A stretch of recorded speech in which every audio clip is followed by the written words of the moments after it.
Good morning. We are Group 5, and today for the course History of Economic Thought, we're going to present our presentation about the Marginalist School. We're going to start with a quick introduction, followed by the major tenets of the Marginalist School. Then we're going to talk about the Marginalist School in different time periods, following that up with the revolutionaries of the time period. Then we're going to talk about expanded and advanced theories, and we're going to finish up with a quick conclusion.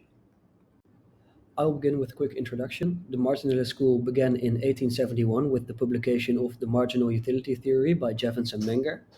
It came into existence as a response to the shortcomings of the classical school of economic thought, and it focused more on utility, marginal utility, and the choices of the individual. Um, Although marginalism only emerged in 1871, marginalist ideas were not really new.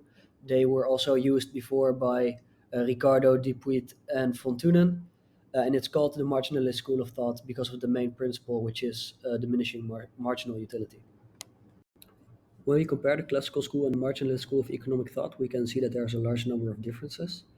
For the purpose of this presentation, we're not going to go over all of them, but just to mention a few large differences. The classical school places objective value on goods using the labor theory of value, which basically means the more hours of labor are put into a good, the more intrinsic value it has. Where the marginalist school puts a subjective value on goods using the marginal utility theory, basically meaning the more marginal utility a product brings to the consumer, the more value it has, which also means that the more products you have, the less value each additional product has. Furthermore, classical school was concerned with both macro and microeconomics, where the marginalist school of thought is mostly microeconomics. And lastly, when we look at the government intervention policy for both schools of economic thought, we can see that the classical school has a more laissez-faire approach, basically really highlighting the free market, where the marginalist school can sometimes advocate for some limited government intervention, especially in the case of market failure. So, next up are the major tenets of the marginalist school. These are the eight we will discuss. So, I will discuss the first four major tenets of the marginalist school, and Jorik will discuss the last four. And the first four are marginal utility, the subjective theory of value, marginal analysis, and optimization and equilibrium. First up is marginal utility. This tenet says that value is subjective and depends on the marginal utility derived from consuming an additional good or service. Marginal utility also explains consumer behavior. Consumers aim to maximize their total utility by allocating their limited resources among different goods and services in a way that maximizes their satisfaction, subject to budget constraints. It also helps understand market demand. Market demand reflects the preferences and utility maximizing behavior of customers. Next up is the subjective theory of value. Marginalists rejected the objective theory of value proposed by classical economists. They said that value is determined by individual subjective preferences and perceptions. This subjective theory of value paved the way for a deeper understanding of consumer behavior and market dynamics. The third tenet is marginal analysis. This is focusing on marginal changes in decision making and resource allocation. Economics began to analyze the effects of small incremental changes in production, consumption, or investment, rather than examining total quantities or aggregates. This tenet enables economists to understand how individuals and firms make decisions at the margin. The last tenet I will discuss is optimization and equilibrium. Individuals and firms seek to maximize their utility or profit subject to constraints. In competitive markets, these individual optimizations lead to market equilibrium, where supply equals demand. Moreover, prices adjust to reflect the marginal valuations of buyers and sellers. Now I will give the word to Jorik. Okay, now I will be talking about the other four major tenets of the marginalist school, which are utility maximization, profit maximization, methodological individualism, and the role of prices. So the first tenet that I'll be talking about is utility maximization. This talks about that individuals make decisions based on the utility they get from consuming one additional unit of product or service. Utility maximization can be used to find answers to some of the following questions that I listed in the slide, like why do customers make certain choices, how do customers maximize their utility, what factors impact customer decisions. So, utility maximization provides us with some useful insights into consumer decision making. And that is also why utility maximization is still a relevant concept in consumer theory to this day. So the next tenet is profit maximization. So where we have utility maximization concept to explain consumer behavior, we have the profit maximization concept to basically do the same thing but for firms. So firms make decisions based on the marginal profit that they get from producing one additional product or service. So the same goes for profit maximization. It can answer some of the following questions like why do firms make certain choices, how do firms maximize their profits, and what factors impact firms' behavior. So profit maximization might be a bit more simple because it comes down to straight numbers. As long as the marginal profit is positive, then firms should keep increasing their production. Next is the methodological individualism. This focuses on the actions and decisions of individuals, and economists use it to view the dynamics in a competitive market. So individuals have diverse preferences, choices, and constraints that can affect economic outcome. So therefore, it is important to understand this individual behavior so you can gain a more accurate understanding of dynamics in a competitive market. Because it focuses on individuals, this is more of a microeconomics theory or concept.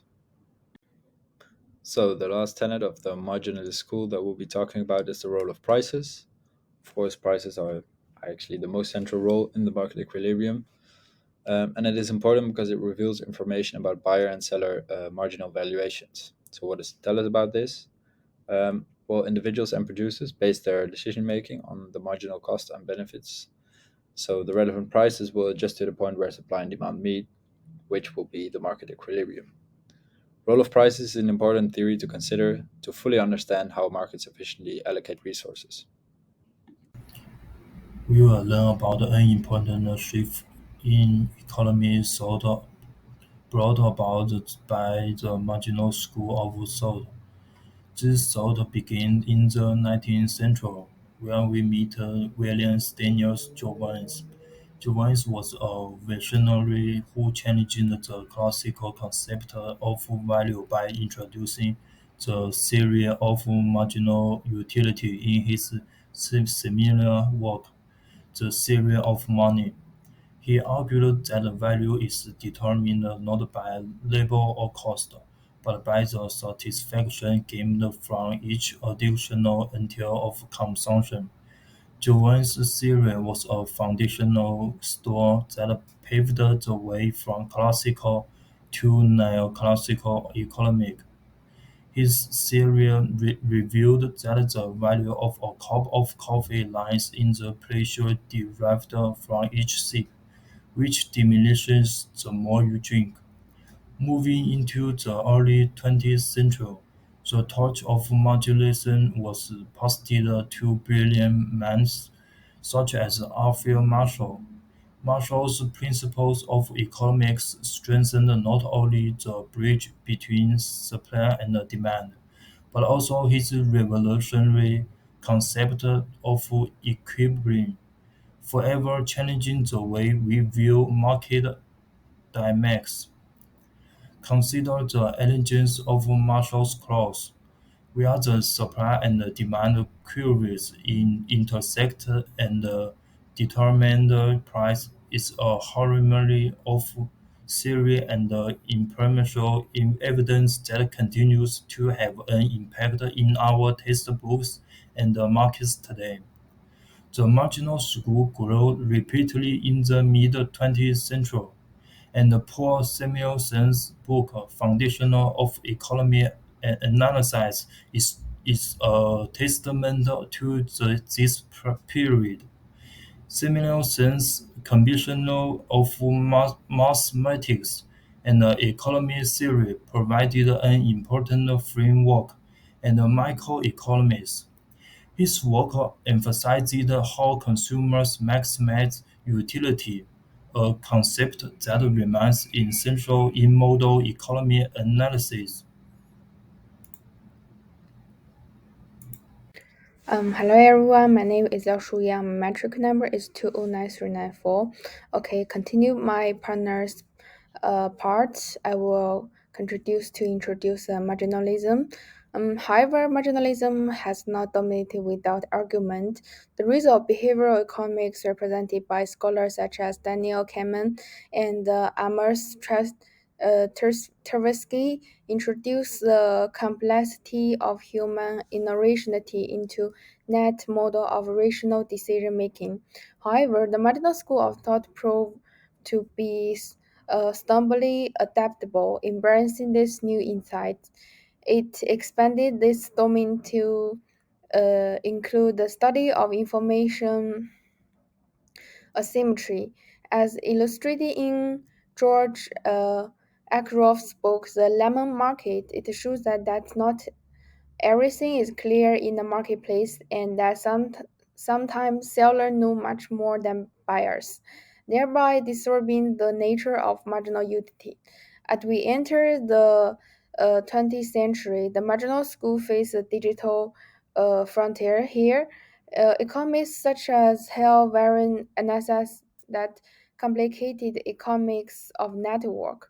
This evaluation of online goods, the externalities of the connected world, and blooming platform economy all fall within the scope of marginalist research. Today, the marginalist school goes beyond traditional boundaries. It explores the internet economy, international trade flow, and the pricing issue of social welfare and environmental sustainability. It invites us to think about how the common of Ernest Ostrom's work should be shared and sustained. In short, the marginalist school is an evolving one from the 19th century to the 21st century. It reflects human shared efforts to understand the value in our everyday exchanges and the border current that shape our economic reality. Thank you all. Hi everyone, I'm Yandong. My metric number is 205014. So right now I'm going to talk about the revolutionaries. So visionaries like Drevens, uh, Meiji, and Wallace changed the classical economic norms and refined our understanding. Jovens include imaginary utility in favoring individual choice over the traditional labor theory of value. Minter founded the Australian school, which advocated subjective value adjustments and upended traditional economic theory. Swiss economic Wallace proposed the theory of general equilibrium, which lays the foundation for modern macroeconomic analysis. Then, these thinkers liberated economic theory from its labor-based structures and proposed a paradigm that still resonates today.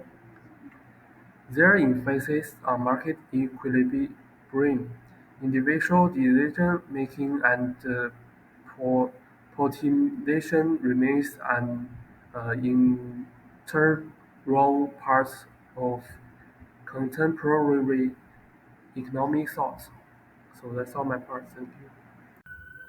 The Marginalist school, also known as the Marginalist revolution, refers to the fundamental shift in economic thought that took place in the late 19th century. This school of thought significantly advanced and expanded macroeconomic theories, particularly in the areas of consumer behavior, utility theory, and pricing. Key figures associated with the Marginalist school include William Stanley Jevons, Carl Menger, and Lowen Wallace. Each of these economists independently he developed the concept of marginal utility, which become a cornerstone of macroeconomic analysis. Here are some key contributions of the marginal school to the expansion and advancement of macroeconomic theories. Marginal utility. The marginal introduces the concept of the marginal utility, which refers to the additional classification or value derived from consuming one more unit of a good or service. This idea was a departure from the early classical economics theories, which focused on the total utility of a good rather than its incremental value. The subjective theory of value, the marginalist school emphasized the subjective nature of value. They argue that the value of a good is determined by an individual's performance and the subjective evaluation of its utility, rather than being an inherent property of the good itself.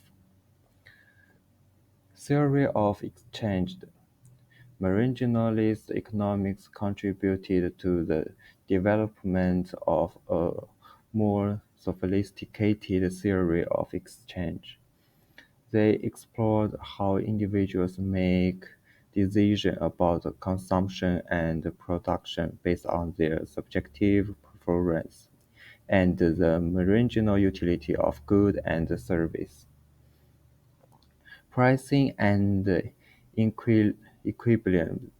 Leon Wallem in particular developed the concept of general equilibrium, which seeks to explain how price in an entire economy and determined Williams' general equilibrium models consider the interdependence of the market and the role of price in coordinating economic activities. The Marginalist school laid the foundation for new classical economics, which became the dominant economic paradigm in the 20th century. New classical economics further built upon and refined the ideas of the marginalist school, influencing the development of macroeconomic theories and shaping the way economists analyzing individual decision-making, market behavior, and resources allocation. We are going to talking about the conclusion. The Marginalist school of economics emerged in the 19th century as a response to the adequacy of classical economics and has had a profound and lasting impact on economic thought and analysis. Developed by economists such as William Stanley Jevons, Carl Menger, and Neil Warrens, this school of thought introduced several fundamental concepts that completely changed the understanding of economic behavior and market dynamics. At the heart of the marginalist school is the theory of marginal utility, which challenges the classical labor theory of value by arguing the value is subjective and depends on the marginal unit of consuming more goods and services. This theory, together with subjective value theory and marginal analysis, provides new ideas for understanding consumer behavior, pricing regimes, and market equilibrium. At various times from the 19th century to the 21st century, the marginalist school has evolved and adapted to changing economic conditions and ideological currents. In the early 20th century, economics like Alfred Marshall and Frank Astor Edwards perfect the principles of marginalism and applied mathematics to economic analysis. In the middle to late 20th century, Marginalist ideals were consolidated in the microeconomic and macroeconomic theory, thanks to the contributions from scholars such as Paul Samuelson and Robert Theory. In the 21st century, the marginalist school remains influential and related in the face of issues such as globalization, digitalization, and social welfare, as well as environmental sustainability. Economics continue to use marginalist principles to study international trade, market structure, and resource allocation, while also address the issues such as information and ancestry and the decision-making base. In short, the marginalist school has had a significant impact on economic theory and practice. Its emphasis individual decision-making, optimization, and market equilibrium, providing a powerful tool for the analysis of economic phenomena and policy making. Despite challenge and crisis, the marginalist school remains a cornerstone of modern economics, shaping our understanding of how individual firms and markets interact in a complex and dynamic world. That's all for me. Thank you.